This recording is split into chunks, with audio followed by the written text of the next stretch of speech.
Hello friends, so today's video is going to be a list of some fantasy standalones. I know for myself, and I think in general, there's this perception that there's no fantasy standalones or that they're really rare, but as I go through the books that I've read and I think back, I realize there's actually quite a few. I just think they're perhaps not as well known as the big fantasy series and big fantasy epics. I went ahead and made a playlist of fantasy standalones, so I've done some videos in the past doing this style where I do fantasy standalone overviews. And then I'm also going to have linked reviews that I've done for fantasy standalones. So if you're interested in checking out more fantasy standalones, I'll have that playlist linked. But jumping into today's, we have 2 that are fantasy horror, and then the other 3 are retellings. It's also a mix of both young adult and adult. I'm going to start with one that is technically young adult, but I think that you can pick it up even if you tend to not be a big YA fan. It's one of the fantasy horror recommendations in general. I just found it very spooky, and I was a big fan. I am not a big horror reader, so I will say I scare a lot easier, but I've seen other people who picked this one up and agree that it is pretty darn frightening, and that would be Small Favors. It is deceptively cheery looking on the cover. Do not be deceived though. It is quite alarming. Our main character lives in this small village where everyone knows each other, and they often have to leave town and go to another nearby city or a bigger town in general to try and gain supplies so that they can make it through the winter. This particular year, and basically right at the beginning of the story, something has happened to the traveling party that left to get supplies, and something didn't just happen, it was brutal and it was disgusting, and now the townsfolk are very afraid. The villagers don't really know what happened. It does not look like a typical animal attack.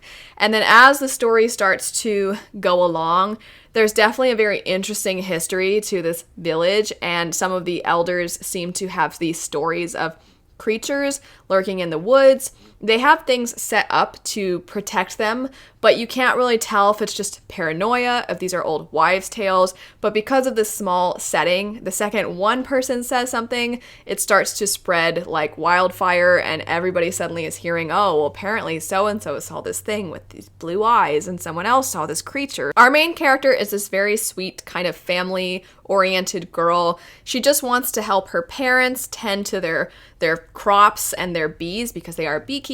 They make a lot of their money selling the things that they make with the honey that the bees end up providing them.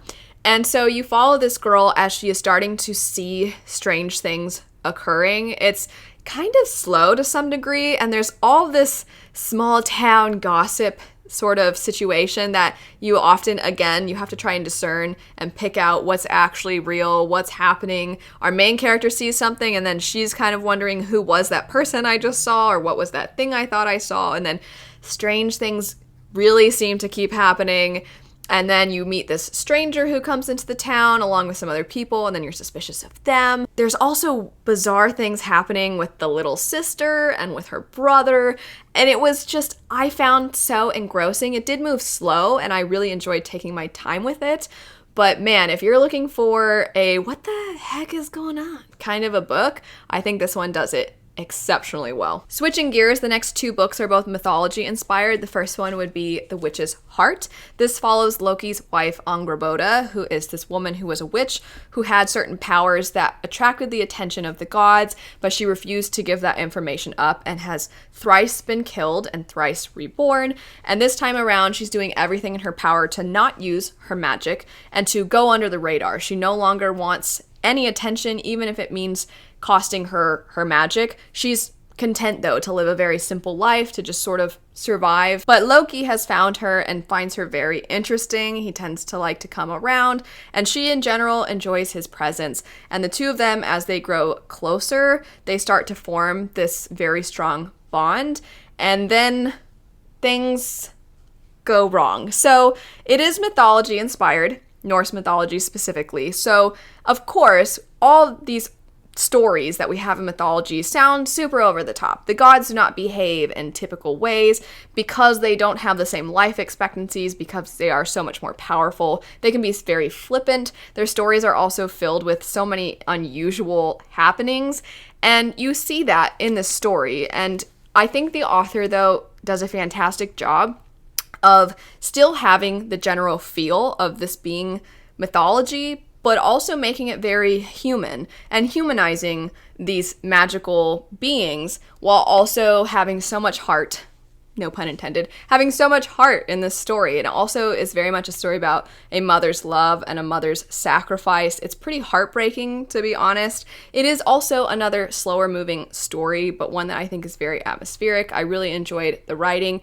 I think the relationships between the characters are very layered and complex, and sometimes you hate other characters and other times you feel for them, and then you want to forgive them, and then you hate them again, and it just kind of is this push and pull. I, in general, though, think that it was a fantastic way to retell this particular story, especially from a character who we typically don't see a whole lot about. The other mythology-inspired story is actually Greek mythology, and that would be Ariadne. This follows the character of Ariadne, and it gives them... How do I word this? It does not give them more agency, I would say. It kind of just shows the story from their perspective. And when I read it, I almost DNF'd it because the main character annoyed me so much. And then after a while, the main character got better. But her sister, I was like, okay, her sister, this is where it's at. Her sister has agency. She's smart. She's stubborn. Let's follow her. And then they kind of switch places, being really... they're lacking a lot up here sometimes. But it's interesting because I really did not care for these characters. I loved the writing. There were times where I'd be like, ooh, I really like how the author described that there. But what I think the author did is they really didn't change the story. So I almost respected the way that they didn't try to make, oh, look at the women are just so amazing and smart and intelligent, and then the men all suck. It wasn't really like that kind of a feminist reimagining. The men do all suck, and the women are kind of dumb. But it's still just like, this is what this story is. I'm just fleshing it out. It does say in the back, it says that the author studied classics at King's College London and spent 13 years sharing a love of literature and creative writing with her students. So they also have a lifelong fascination with ancient Greek mythology. So they've combined a lot of their knowledge to bring us this story. And where I personally preferred the characters in The Witch's Heart, and because I'm a character-driven reader, I ended up liking that one more. I think what this one does is it just tells the story of this very bizarre mythology, and I kind of respect it for doing that. It fleshes the story out more. It gives a little bit more to these characters, but it doesn't change them necessarily. So, like I said, I kind of respected it, even if I found myself very frustrated. And if you are somebody who's a purist when it comes to your mythology, I'm sure, of course, there will be changes that maybe are frustrating to you, but I think you'll appreciate that the story is like, this is what Ariadne's tale is. Switching back, though, to our fantasy horror, we have House of Hollow. This one is, I think, strangely, if you are a fantasy reader, the twists and turns maybe won't be that surprising to you, because some of the things that they're pulling from, that the author takes inspiration from, I think we see in a lot of fantasy. And I don't even want to say specifically what I'm referencing, because maybe you will pick it up and you'll be blown away and surprised, and you won't have expected some of the twists and turns. At the very least, it's very dark.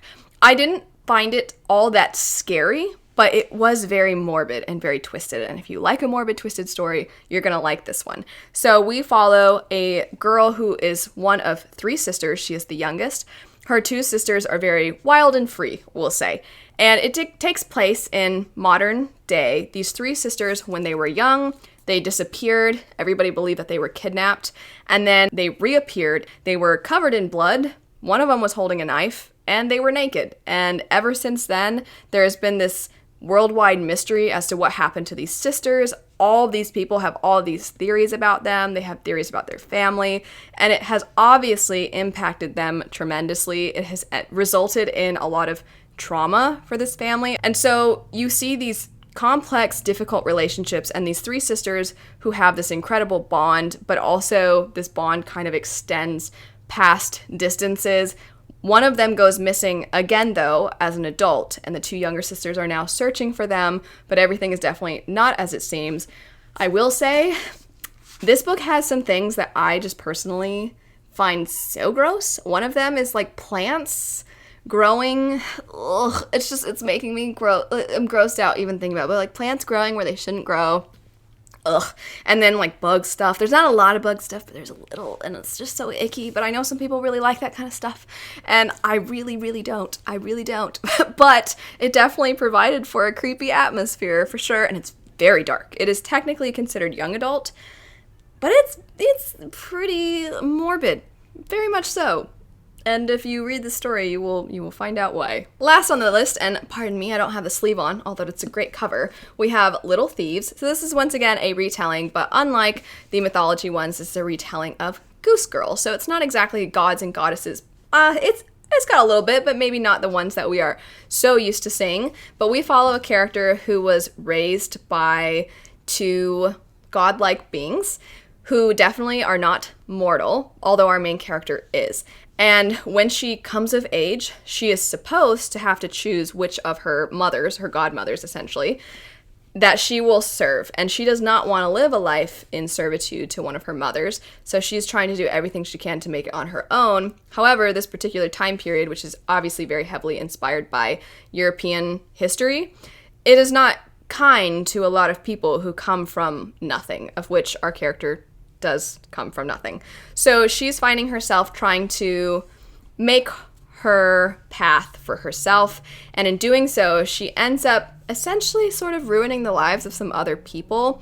She's a thief, and that in and of itself perhaps doesn't sound like it's all that bad, but how she goes about stealing from people is that she takes the place of a noble girl. She uses this necklace that this noble had that has these magical powers to make her look like someone else, of which she uses to make herself look like this noble girl. You don't really know what happened to the noble girl whose place she took, but as nobility, she is robbing other nobles blind, and they don't know it's her, and she's kind of, getting away with murder, if you will, and somebody is on to her. So there's an investigator who is looking into what's going on with her. You also, as the story goes on, there's a curse placed on this main character, and you are like, this curse is impossible. So she's trying to right the wrongs of her past, but also trying to forge a way to her future. And there's a lot of moral grayness in this story. I mean, it definitely tackles classism, and I had such a good time with it. It dived a little bit deeper than I was expecting it to into some of the class issues. I really liked the choices that our main character had to tackle. And in general, I thought it was charming and fun, but also a little bit dark and twisted, and sort of what I'm looking for in a retelling from an antagonist's point of view. That's it for the fantasy standalones for today. Like I said, I've done several of these at this point, so I'll have those linked in the description bar down below. Definitely let me know what some of your favorite fantasy standalones are. I hope you all have a lovely rest of your day, and I'll see you all later. Bye.